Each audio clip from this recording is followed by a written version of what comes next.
Gas detector video, take one.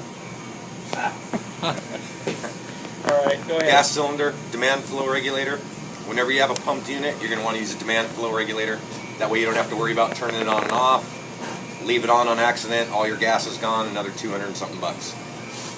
Screws right into the top.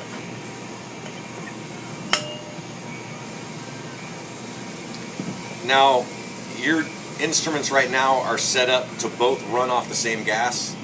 Each manufacturer has a different one, but you could set the MSAs up to whatever span values you want. So yours, the last one I took, yours was set up to match the RKI. So I got you RKI gas, but both of them will calibrate off the same gas. So you don't have to worry about having two different cylinders and grabbing the right one or not. So if we want to do the MSA first, just going to hook your hose to the cylinder.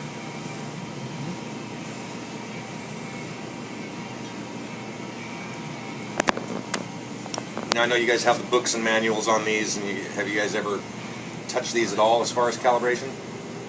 No. Alright, if you look at it, and I don't know how you're going to get that on the video, but at the bottom right there it says cal.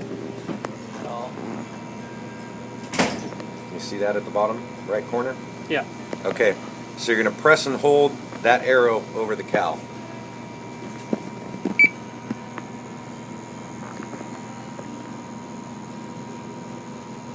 Okay, first thing that's going to come up is it's going to ask you zero calibration. Yep. See the zero calibration? You want to tell it yes.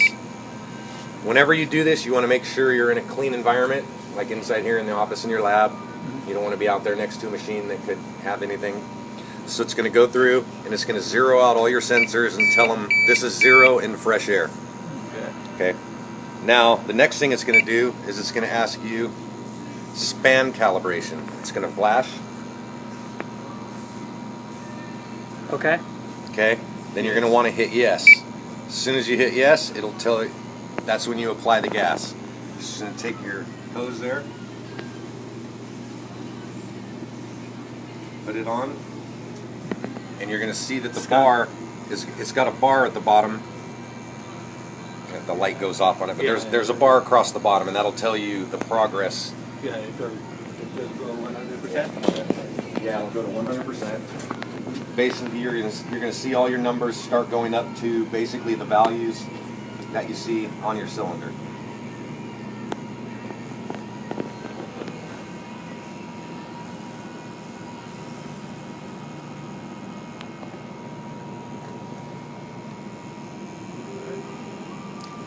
And now, as far as how often, you can go by manufacturer's recommendations. They could tell you 3 months. VW can tell you 6 months. It's really going to depend on how you as a company decide you want them, how often you're using them. Yep. If you're using them a lot, Yep. every month, I would calibrate them.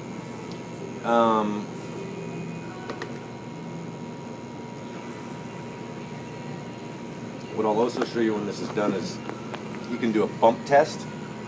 So if you just want to verify, let's let this finish. So those numbers on the MSA unit right now are going to match the They're number, matching that cylinder. and those numbers are on that cylinder? Yep. Yep, 50. Okay, so then as soon as it passes, take that off.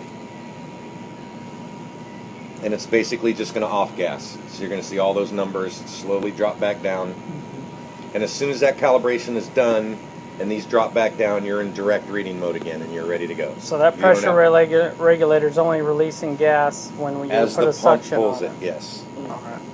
So these aren't cheap, but in the long run, you don't know how many people I've seen that have just wasted $300 and more cylinders of gas because somebody left that knob on or cracked. Okay. All right, so you saw that everything dropped back down. All your readings are back to 0. Oxygen back to 20.8. You're good to go. You're in direct reading mode. Go out and do your job. Now, another thing you could do is when you guys decide as a team how you want it, if you want it calibrated once a month, calibrated whenever you have a problem. Obviously, if it turns on and you have a problem, you're going to want to calibrate it just to make sure nothing's wrong with it and it calibrates. Another thing you can do is called the bump test. If you know you're going to go out and there could be something out there, you want to grab the monitor. Hey, you know what? Just to feel safe, I want to give this thing a bump test. So bump test is simple. All you're going to do is you're going to stick your gas to it. It should automatically, that fast, it's going to read gas and it's going to go into alarm. So you want to see every single one of those flashing. That tells you that every sensor on there immediately detected gas and is working. Simple as that. Take it back off. So every time before you go out and use it, we should bump test it. No. I'm not going to tell you that. It's your, that's per company policy. There's no real, I mean, they recommend it. If you look up different OSHA things, they always recommend bump testing every day. Yeah. But that's entirely up to you and your organization how you want to write the policy. Yeah. It's a good idea, and it doesn't use that much gas, and it's peace of mind. You can say, hey, I calibrated that 3 weeks ago. I just want to be really sure before I go out there today. Stick that hose to it. Everything went into alarm within 10 seconds. I know I'm good to go and everything is working. Okay. All right? So, I mean, as far as this one, that's it.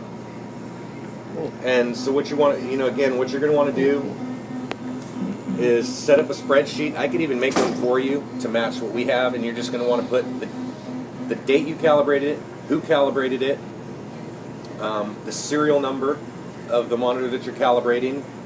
Another very important, what you want to document, your part number of the gas cylinder, the expiration date, and the lot number of the cylinder. Because if anything ever happens, the first thing they're going to do, if God forbid somebody dies out there and they have the gas detector and the gas detector failed, whatever, the first thing they're going to do is come back, when was this thing calibrated? They're going to look for your documentation.